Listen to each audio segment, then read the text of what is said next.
Hi, Courtney. How are you? I'm good, Jen. How are you? Great. Thank you so much for coming on to chat with me today. Yeah, thanks for having me. I'm excited to be here. Will you start out by just introducing yourself to our listeners? Who are you? What do you do? What's your background? That kind of thing. Yeah, so my name is Courtney Costello. I own New England Nutrition Advisors. We're a group of dietitians. There's 10 of us, dietitians on our team. We practice mostly virtually, and then we do also accept insurance. Yeah, we do all different types of nutrition counseling. So whether that's, women's health to eating disorders to weight management, cholesterol management, gastrointestinal symptoms. We have a few dietitians who do like kidney health, kind of have a dietitian for whatever needs folks have. That's awesome. And Yeah. the biggest thing I feel like for your business that's amazing for anybody out there looking for any type of nutritional support is that you've told me that most of the time everything's 100% covered by insurance. Is that correct? Yeah, it's a pretty cool service that health insurance offers, and I don't feel like we're ever saying that about health insurance.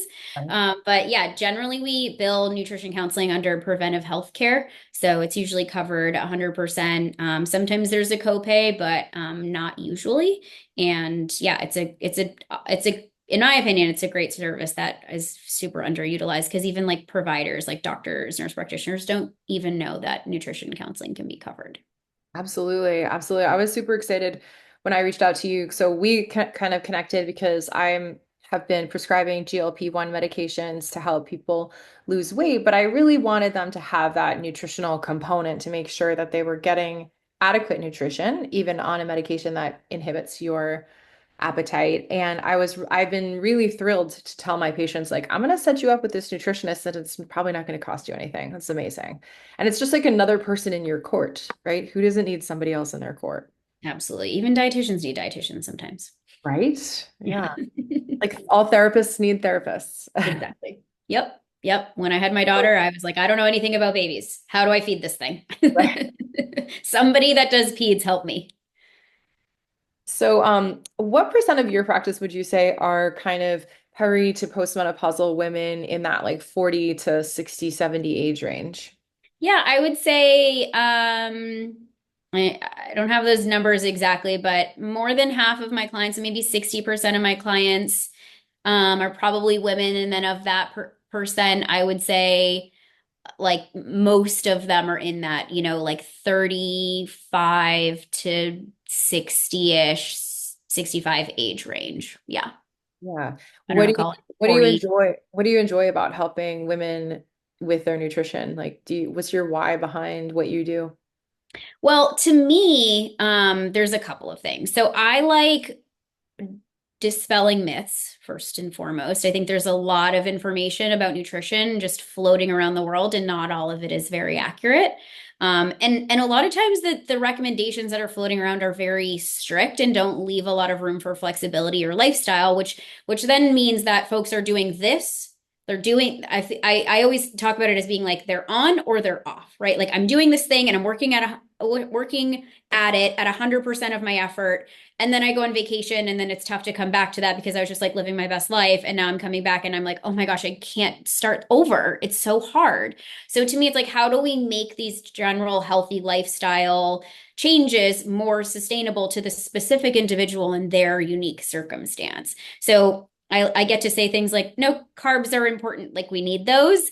And I think some people come through the door thinking, through the metaphorical virtual door, thinking that I'm going to tell them like, well, kiss wine goodbye, like kiss your sweet treat in the evening goodbye. Whereas I'm more like, well, let's make this work for you. Like let's be strategic about these choices. Does that mean like, great, you can have a donut for breakfast every single day? No, of course not. But can you have a donut for breakfast at one point in your life? Like, yeah, of course. Like if that's what you really want for that situation, then let's find a way to kind of make that work for you and in a way that does in fact work for you. You know what I mean?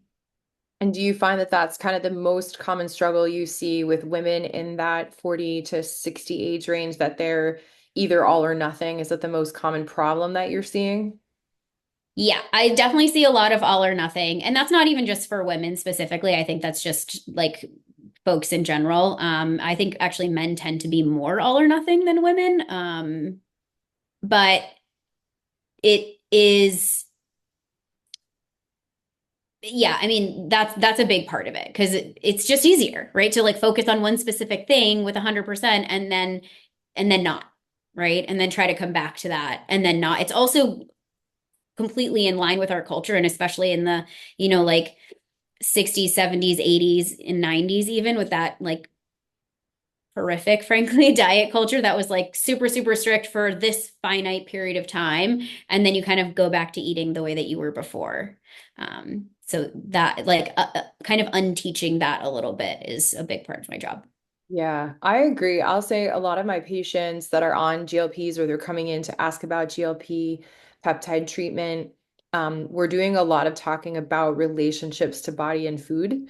And I'm like, okay, so we actually need to rebuild your relationship with food and rebuild your relationship with your body because the attitude that you have right now is if I could just eat less, then I would be skinnier. And that's not the way to have a healthy and full life. So we need to walk that back. We need to talk a little bit more about like what are our goals. So for a lot of people, I'll say, so what do you want to be like when you're 70 or 80? What do you want that to feel like? What do you want to be able to do? And I get them to say, like, I want to be able to play with my grandkids. I want to be able to go travel. Lots of people are saving up for their whole lives so they can travel during retirement. I'm like, okay, if you want to be able to physically do those things, you're going to need to not to be skinny. Being skinny is not on the board. You need muscle mass, you need strength, you need stability. And for that, you need to eat calories. So for a lot of people, I'm like, so I know you want the GLP because you think it's going to make you eat less calories and just get skinny, but actually that's not really the goal. Absolutely. Yeah. Yeah, it's a lot of conversations around relationship with food and their body. And it's not, it's not our fault as women. Like that we've just been taught that this is important, from a very early age. And it's a problem in our culture for sure. But I think the other piece that I stress a lot is less about the macronutrients, but also about the micronutrients too, right? Like it's more than just there's more things in food than just protein, carbs, and fat. Like, you know, I think sometimes people get a little bit nervous about eating fruit because it's high in quote unquote high in sugar, right? Well, there's also a lot of really beneficial things that come from that food that came from our earth, and we need to eat them. So how do we do that in a balanced sort of way and integrate other nutrients? Like all of those things are really important, and that gets really lost in translation, I think, in my opinion, especially in the weight loss world.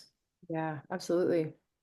So what if you could say like you're going to talk to a whole group of perimenopausal women, postmenopausal women, do you think is like the number one thing they need to know about nutrition? Oh man, the number one thing they need to know about nutrition. Or maybe what's your framework for talking about nutrition for women in this age group? So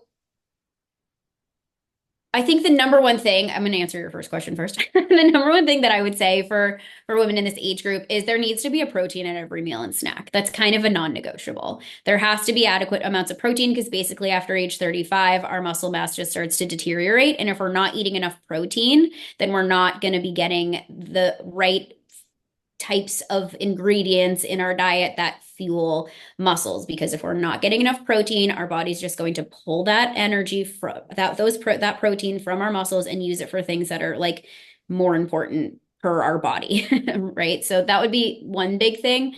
Um and then and then generally, another kind of quick tip, I guess, would be have some type of produce item at every meal and snack too. Ideally, this isn't, you know, a hard and fast rule. It's just a good kind of quick, like, do I have a fruit or veg at every meal and snack? No. Where could I squeeze it in? Okay. Right. Like that's going to increase our fiber content. It's also going to increase, to my point earlier, the micronutrient content or the vitamin and mineral content of what we're eating. And really quick, I think something that also gets lost in translation when we're talking about fruits and vegetables, especially when we're talking to our kids, right? A lot of these women have children, and I want to make sure that we're sending positive messages and teaching our kids important things about food. And one thing that we don't articulate very well is the purpose of fruits and vegetables. They have nutrients that actually convert the energy that we're eating into energy that our body can use. So if we're not getting enough of them, the energy that we're eating isn't able to be like sort of filed away appropriately. So that's a really important piece to remember. It's not just like I'm going to have, all of these protein bars so that I can meet my protein goals. Like, okay, but what about the vitamins and minerals too? Mhm. And this is something that's come up a lot in the kind of menopause conversation, which is protein's been being talked about a lot, but I think the second one that is a little bit of the underdog, but probably equally important is the fiber, because Huge. your fiber content is actually what will determine fat cells that are deposited onto your organs. So that's not subcutaneous fat or fat under your skin. It's fat on your abdominal organs, which is the fat that is most responsible for things like diabetes, heart disease, hypertension, etc. And it's actually fiber that's going to help keep you from developing fat deposition on those organs. Is that correct? Yeah, yep. And another way to think about it is fiber helps like better control blood sugar. And when our blood sugar is better controlled, we're less likely to want to store Right. calories, Right. essentially. Yeah. Now, what do you think of I'm going to go on a side tangent here. What do you think of the carnivore diet?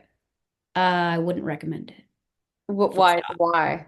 Full stop. Because our body needs vitamin C. We can't synthesize that. Vitamin C comes from fruits and vegetables, so we wouldn't be able to consume enough vitamin C on its own from plants. Also very low in fiber. So, also can be carcinogenic depending on how we're cooking it and the quality of those foods. It's going to be too high in fiber, which can be stressful for our kidneys, can be a little bit higher in fat, which can be problematic for our gallbladder. Just a variety of things. Okay. All right. I tried keto once and I got like the keto flu. I felt like garbage Ill. for like 3 days and I was like, I'm not doing this. This is stupid. I'm not doing Yeah. this. The way that I explain it too, I could be kind of harsh about it, but the reality is, can you get fuel from those types of foods? Can you get fuel to your brain by just eating protein and fat?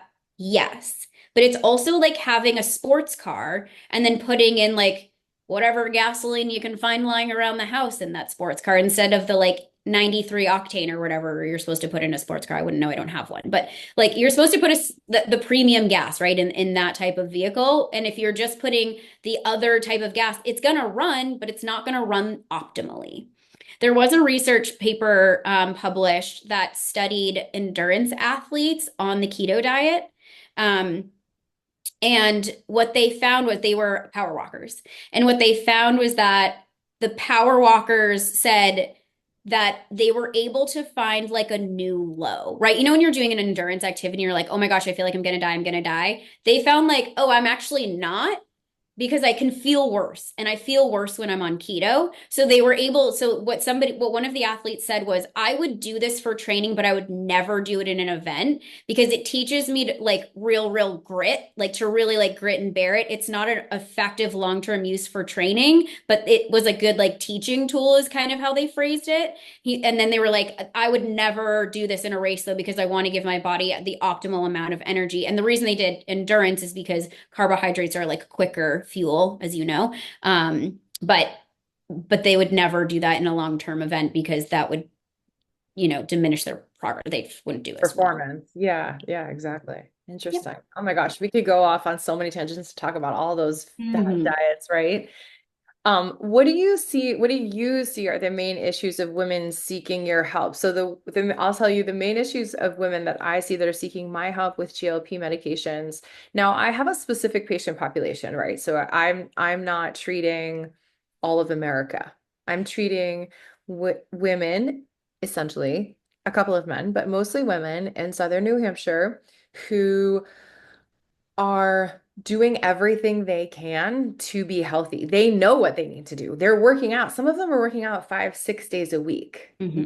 are eating really clean. They are controlling their calories. They're, you know, cooking meals at home. They're doing all the right things, but because of their stage in life, peri to postmenopausal, they keep putting on weight and they cannot lose weight and they're very frustrated. So those are the women that I see in my practice. You might see slightly wider subset of women because they're not specifically seeking treatment with GLP for you. But what are the main issues of women in this demographic that are seeking your help?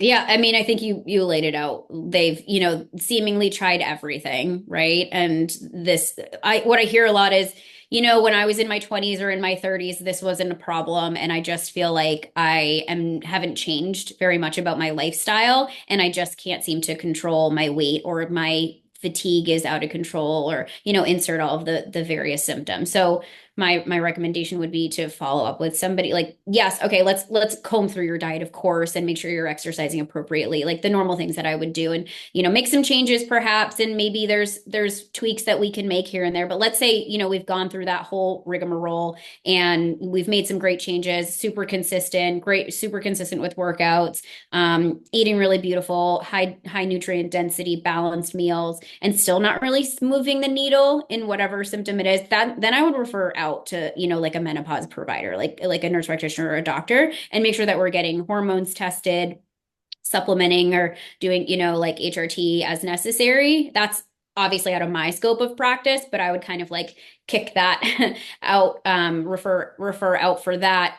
And then I get to say, they've done it, right? From a diet exercise perspective, they're doing it. There's more that needs to be done here. And I would let somebody else make the call as to what that next treatment path would be. Yeah. What do you find are some hidden progress killers for women that fit that description? Like they feel like they're doing everything. Are there any common things that you see like, oh, actually, this thing is killing you, that this thing is ruining your progress? Two things. One being a little bit too centered around the scale.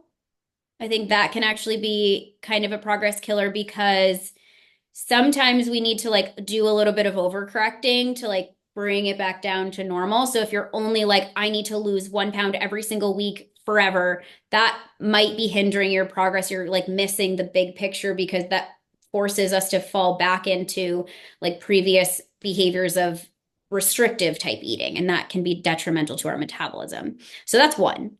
The other one is alcohol, and nobody wants to hear this from me ever. But unfortunately, they do count as calories, and it affects our metabolism, both Yeah, but chronically. it makes you make bad choices. Correct, correct. You have Yeah. a glass of wine and then you have four chocolates. Yeah, You're like, oh, nothing I do. matters. I I'm don't already know. having wine. And like, that's fine. Look, I don't expect anybody to live completely like wine free or alcohol free. If that's not a journey that they care to take, that's fine. But we have to find a way to consume it in more in moderation than like perhaps we're already doing, if that makes sense.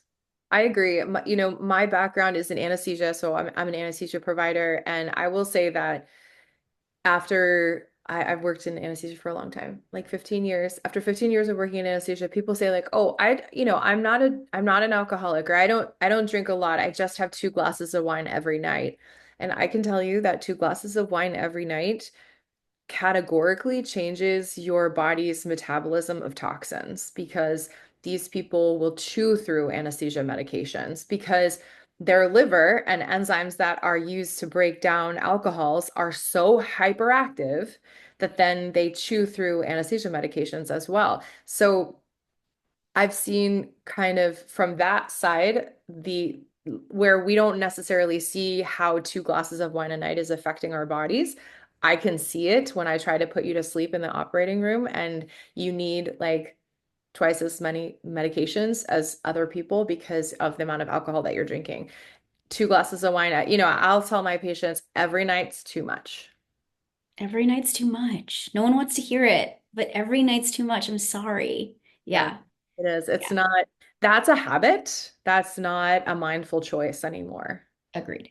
Yeah, Agreed. it's Yeah. tough. And it also like can be demotivating, right? So there's more layers than just the calories, the carbs, the toxins of it. It's and the decisions that you make while you're drinking. It's also, if you have 2 glasses of wine and then you wake up more tired, because it's going to affect your sleep, whether you can articulate that or not, it affects your sleep. That's just a fact. So you're not going to wake up with that gusto to get that workout in the morning, like you said at 5 p.m. the day before that you were going to do. Yeah, and not only that, But, you know, I feel like even just 5 years ago, people would have said, oh, one glass of red wine is like healthy for you, or it's anti-inflammatory, or some kind of nonsense like that, which I kind of always felt was like, are we trying to make ourselves feel better about this? But the reality is, we're living longer lives. And when we think about that, most of us want to live longer, healthier lives. We want to have that health span, not just the lifespan. Health span meaning the amount of your life that you spend healthy and able-bodied and able to do all the things you want to do. And dementia, Alzheimer's, neurological decline is a very, very real problem that is absolutely astronomically increased when you're drinking alcohol. Yeah, Yeah, it's sad. I know. People are just going to fast forward through this part of the that's conversation, fine. pretend they didn't hear it. Is there anything else we don't talk enough about as it relates to nutrition for peri and postmenopausal women? We talked about fiber, we talked about protein, we talked about alcohol. Anything else that you don't think we talk about enough or it's Yeah. Yeah, so like a few things, but some big things to note. Vitamin D, vitamin K, and calcium. I mean, bone health is huge for this population, right? Um, we need to be doing weight-bearing activities to make sure that our bone density stays optimal. But we also need to make sure that we're fueling our body in a way that provides the nutrients that help us maintain or kind of grow bone. That's probably not the right way of phrasing it, but you know. So vitamin D helps calcium absorb, so we need that. And most of us don't get enough of it because we live in New England. It's cold here. So we're not outside with most and of we're our skin wearing we're exposed. wearing our sunscreen. And we're wearing our sunscreen, correct? We are. So we're not getting outside. The overall goal is to be outside for a half an hour with most of our skin exposed every single day. Like we're not doing that. I That's don't do that insane. in the winter, that's for sure. Right, exactly. So we need to be supplementing it. I'm not a supplement happy dietitian generally. Vitamin D is one that I'm like fairly confident in this part of the world, blanket statement. Most people should be supplementing with vitamin D. It's just tough to get in our food supply, and it's tougher to get outside from the sun, which is the best way that it's absorbed. So, supplementing with that, probably supplementing with calcium, or just taking kind of a good multivitamin is fine too. Another really important piece with calcium, we can't be taking it with iron. I don't know who else needs to hear this. I will say it until I'm blue in the face, but they bind each other. They bind to the same receptor. So we can't absorb both of them. So if you're taking a multivitamin that has calcium and iron in it, I would recommend that you take them separately. You might not need iron, maybe you do. If you do, just take it a couple of hours apart from it. So maybe you take like your multi in the morning, maybe you take your iron before you go to bed at night or something like that. So if you Um, take calcium and iron at the same time, you're basically making expensive poo. correct. Yeah. Or pee, depending on where it's coming from. I think with the iron, well, yeah, both probably. Both probably. Now, is it true? I heard recently that in order for vitamin D to be properly absorbed, you actually have to supplement vitamin K at the same time, or you Yes. need adequate vitamin K at the same time. Yep. Yeah, which is why you'll see like a vitamin D and K like together. That's I don't great. think people know that. Yeah. I didn't know It's that. kind of newer research within the last few years that we've been like more gung-ho about it, I guess, passionate about putting them So together. people should look for a combined vitamin D and vitamin K supplement. Yeah, which is why I generally just recommend a multi as long as that multi doesn't have iron in it. If you're taking a chewable, or I shouldn't say chewable, if you're taking like a gummy multivitamin, that doesn't have iron in it, so you should be good to go. Okay, That cool. doesn't mean that I like first and foremost recommend gummy vitamins. I'm just saying that's a Yeah. reality that exists. Now, how do you feel that GLP meds fit into this whole conversation for these women? Yeah, I think they are a really great tool for this population. Again, I'm not going to be the one that is going to make that recommendation as the dietitian. That's your job. But I might say, like talk to this provider and see if that is an appropriate tool for you. The folks that I would recommend, what the literature says is that um, folks need to be trying with pretty much like 100% effort, diet and exercise for 6 months, or perhaps there's a comorbidity, BMI of 27 and above with a comorbidity, or 30 and above without. But we want to make sure that they've tried like full blown diet exercise modifications for 6 solid months before we make those recommendations. That's what the literature says. Don't shoot the messenger. That's what the literature says. So if I'm, working with somebody for 6 months and I feel like they've made a really concerted effort, or they came to me ahead of time saying, I made really great progress and I'm sort of plateaued here, then I would refer out and say, why don't you talk to this person who is more specialized in the specifics of the medications and the side effects to make that recommendation. And then we will continue to meet to make sure that you're continuing to make beneficial nutrition decisions and exercise decisions, because that doesn't just go away when you're on those medications. Absolutely. In fact, it shifts a little bit when you start taking a GLP because the appetite is gone. So then you need to be making, again, mindful decisions about what you're going to fuel your body with because your body still needs fuel, even if you don't feel hungry. You still need to be fueled. And with all those goals about playing with our grandkids when we're 80 and traveling, we need muscle mass, we need bone density. So we cannot be under eating, under fueling, or under exercising while we're on those GLPs. I totally agree. I see them as a tool, like one small tool. And looking at, you know, our experiences as women in 2025 in the US, we're working really, really hard. We are, many of us are kind of that sandwich generation now. So we've got younger kids, but we've also got aging parents.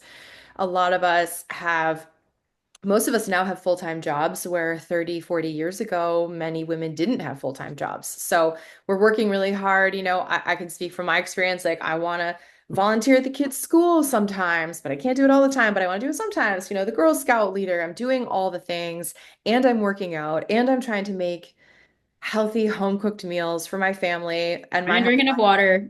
my husband does it in my house. I got to be fair. But, there's a lot going on for women. And what I saw within my practice was these women that were like, I am driving myself into the ground to do everything for everyone and take care of myself because, by the way, I want to model healthy behaviors for my children, right? So I want to exercise and eat well, etc. I'm doing everything, but I'm so frustrated. And two things they tell me, I feel so frustrated by the way that I look when I go out. I look in the mirror, I'm going out to dinner with friends, I look in the mirror and I'm like, oh, I'm just deflated. And that matters. Especially myself as an aesthetic clinician, like that, it just does matter. We don't want it to matter, but it does matter. How you feel about yourself matters. That's one thing. And the other thing is, I'm so frustrated because I know that I have this belly fat, which puts me at risk for metabolic diseases that I'm working like a dog to try to get rid of, and I can't. And that's really frustrating. And I see that as like, okay, you are doing all the things. Let's give you a little bit of an easy button here, and let's give you a GLP to help tip the scales, for lack of a better phrase, and help get you where you want to go. Because quite frankly, you are doing all the things. And if you keep going at this rate and we help you get that last, whatever it is, 10, 20, 30 pounds off, you get to your goal, it's possible that you will maintain that at your goal because you are doing all the right things and you are working out and all the good stuff. So I agree it is a tool, a somewhat small tool and not the main thing. Yeah, The and yeah, not the main thing. Can't be the only thing for sure. Now the main thing being nutrition and building muscle mass, basically. Yeah, and building that momentum too, right? Like we're more motivated when we start to see those changes too. And I understand that. I don't take that for granted. So when we can start to like get the ball rolling a little bit, then other behaviors start to fall into place too. I totally get it. Yeah. I'll also say that what I asked you earlier, what are kind of like the hidden progress killers? And you mentioned looking at the scale too much. I'll actually mirror that in my practice, even in the context of the GLPs. I have lots of women that will be like, they'll come in and they're like, I don't know, it's not working. I haven't lost any weight. And the really cool thing that I do in my practice is I do body composition scanning monthly for all of my GLP patients. So before we begin, we have a baseline of body fat percent, we have pounds of body fat, we have pounds of muscle mass. And then every single month, I track your progress, and women will come in and be like really down on themselves and frustrated because they've been weighing themselves every day or every week and they're not losing weight. But I'm like, stop. Like the weight on the scale is not the most important thing. It's certainly not the only thing. We do a body composition scan and we'll find like, look at that. You lost 3 pounds of fat and you gained 3 pounds of muscle. So on the scale, it looks like nothing changed, but you actually recomposed your body. So you are undoubtedly healthier now than you were a month ago because of the hard work that you did. So I agree that focusing on the scale too much is very much to people's detriment, particularly when they are doing so much work in the gym at Agreed. weightlifting and building muscle, because you are going to build muscle, which weighs a lot more than fat. So you're not going to see results on the scale. But that doesn't mean that you're not a heck of a lot healthier and going to be able to live that really awesome 80-year-old life that you want. Agreed. I totally see it in my practice as well. Yeah, it's great. I always recommend that people look at more numbers than just the scale. Yeah. What do you see are the emotional shifts that come with kind of the when people are seeking help from you? What are the emotional things that they're experiencing? We talked about frustration. When they're on the medications and making progress, you mean? No, I mean like when they're coming to you and seeking help, what are they feeling? So a lot of my Oh, patients are feeling frustrated. I think there's also an element sometimes of our family has created this habit, and often it's the spouse that does not want to change their habits at all. So there's tension there. There's a lot of an emotional component. Like food is a very emotional thing in our society. What are some other emotional shifts that come from your patients that you see outside of GLPs? yeah, honestly, I think you nailed it. Frustration for sure. I think a lot of times the spouse, in my experience, is supportive. But I have had scenarios where, like somebody's trying to make changes and then, the spouse is like, okay, well, I'm just gonna, like order a pizza or something. And that just makes the whole overall like vibe of the house challenging to make healthy behaviors.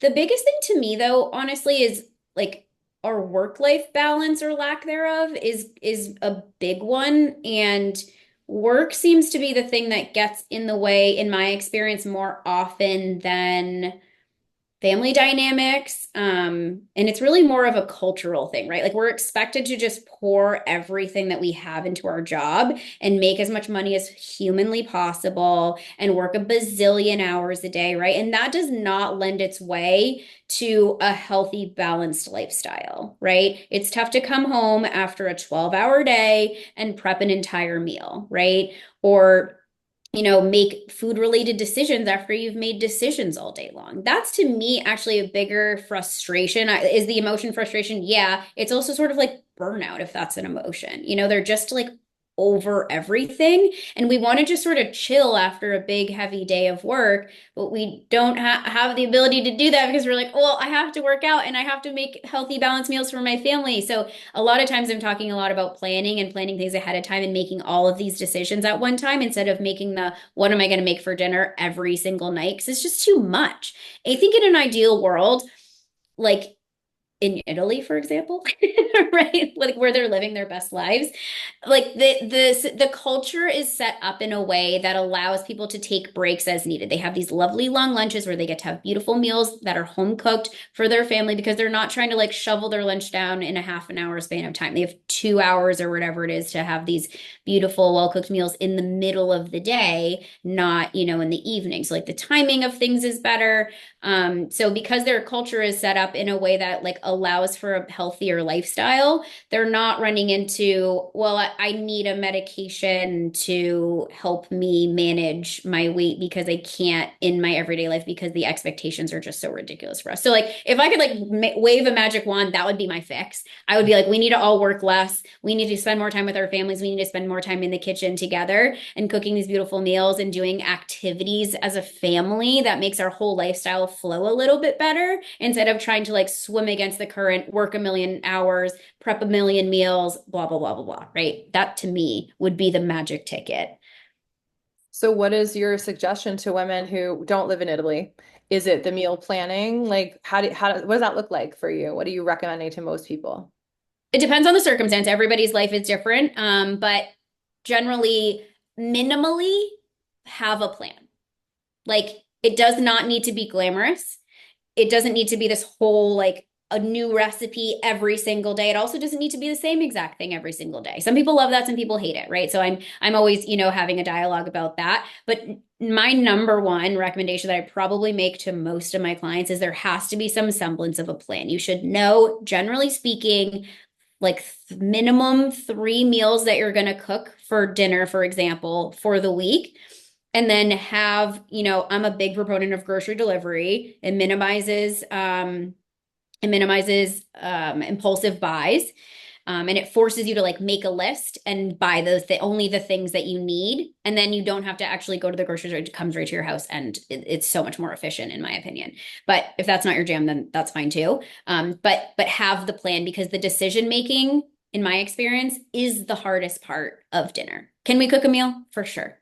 Can we get it on the table in a reasonable span of time? Probably. But like, what the heck is it going to be? That's the big decision. What do you find? So my husband does the grocery shopping in our house, and his big worry, I won't say complaint because we've never done it, but his worry is that the produce won't be good if we do the delivery. What is your experience with the produce on delivery? On delivery? I have had mostly good experiences, and the times where things weren't great, it was worth the convenience to me. Yeah. What It's like, about what about the meal delivery services, which are like the Hello Fresh, like they're sending you ingredients that you then cook? What are your thoughts on those? my personal thoughts on them is that they make too many dishes. Oh, That's so my it's just personal like experience. food? It's It's just like, okay, cook this part of the meal in this pot, and then cook this part of the meal in this pot, and then you're left with like 4 different pots that you have to wash at the end of the meal. And I personally find that very frustrating. okay. But from a nutrition standpoint, I think they can be really helpful, focusing our efforts, right? Okay, I have to make the decision for all of these meals all at one time so that I can place my order. That's what I just said, right? Making the decision is the hardest part. And you've minimized the pool of decisions. It's choosing from 20 meals, for example, instead of like, the world is your Yeah. oyster, cook whatever you want. Like that's too much sometimes, right? You know who I have seen really helped with these are single women who What do live you, alone. Single women who live alone yeah, love those meal kit things because they want to eat a nice meal, yep. but they all say to me, cooking for one is so annoying because I Hmm. always have too much food. I can't, it's just a pain in the butt. And this makes them feel like I'm cooking a real meal for myself, but I don't have like too much food left over. Maybe they've got one more meal that's a leftover, and that's great. They really, really like it. Agreed. Yeah, Or I think that's great too. The portions are usually pretty spot on. And because the ingredients are portioned out in a certain way, you sort of are forced to eat these types of foods at one time. So it can really help with portions. I do find sometimes they're a little bit light on the veg. So sometimes I'll recommend that we add another serving of that veg if we're aiming for half plate, which I is my a general. lot of them have an extra protein option too. Like you can Yeah, love opt that. for, I don't know, they have some name like high protein option. And a lot of my patients do that, and it comes out to like 30 grams of protein, which is Great. pretty good. Pretty good. Pretty Pretty good. good. Yep. And I think it can, yeah, it solves a lot of the issues that come with cooking meals, the decision, the portions.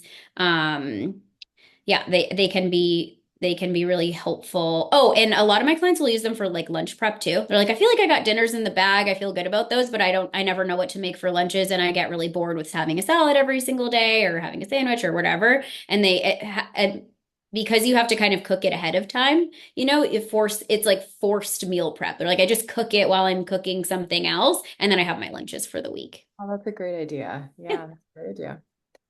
Well, how can people connect with you? Your services are mostly covered by insurance, but you also do free discovery calls, right? Yep. Yeah. 15-minute free discovery calls, and you can schedule those right from our website. Just pop on, click me as a provider, nenutritionadvisors.com. And then you can pick me or any of our other fabulous dietitians as your provider. And then you can pop right into my calendar, or you can reach out to our practice directly, either via email. You can email me directly at Courtney at nenutritionadvisors.com, or you can give us a call. Our like main line number is, I don't say this enough to have it memorized, it's 978-228-1194. And that will get you to our kind of front desk gal. And you're on Instagram as well, right? We are. We're on Instagram, we're on Facebook, we're on Pinterest. The Pinterest one's great. I feel like people forget about Pinterest, but we have a ton of recipes. That's what everyone always wants a Oh, dietitian for is that's recipes. great. Yeah, so we're New England Nutrition Advisors on Pinterest, and then we're NE Nutrition Advisors on Instagram. And I know you're mostly virtual, but you are in New Hampshire. Yep. Do you have offices or not really? Nope, our only dietitian that has an office is in Maine. So Okay. probably we're not driving there. So it's But it's all in Rangeley, virtual, Maine. but If anybody's in Rangeley, Maine, she's there. oh, nice. But you are kind of local people, which is just nice. We're all speaking the same language, I right? live in Merrimack, so I'm right here, right in the mix. Well, thank you so much for chatting with me today, and thank you for being there for my patients. I'm constantly referring people to you, whether it's somebody who's interested in GLP. So every GLP patient that I see gets a referral to you, whether or not they follow through on that. I'm like, listen, you want this for yourself, so have another person in your court. But then I also talk with other people who aren't interested in GLPs. They just want to be healthy or they want to lose some weight or whatever it is. And I'm like, guys, this is an incredible resource that is kind of free. I mean, you pay for your health insurance, but do we get our money's worth from our health insurance? Absolutely not. Absolutely not. Everyone But you needs do to, with me. yeah, everyone needs to be calling you and getting an appointment. Well, thank Oh, you I so much, appreciate that so Courtney. much.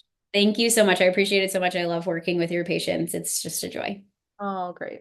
Okay, bye. Bye.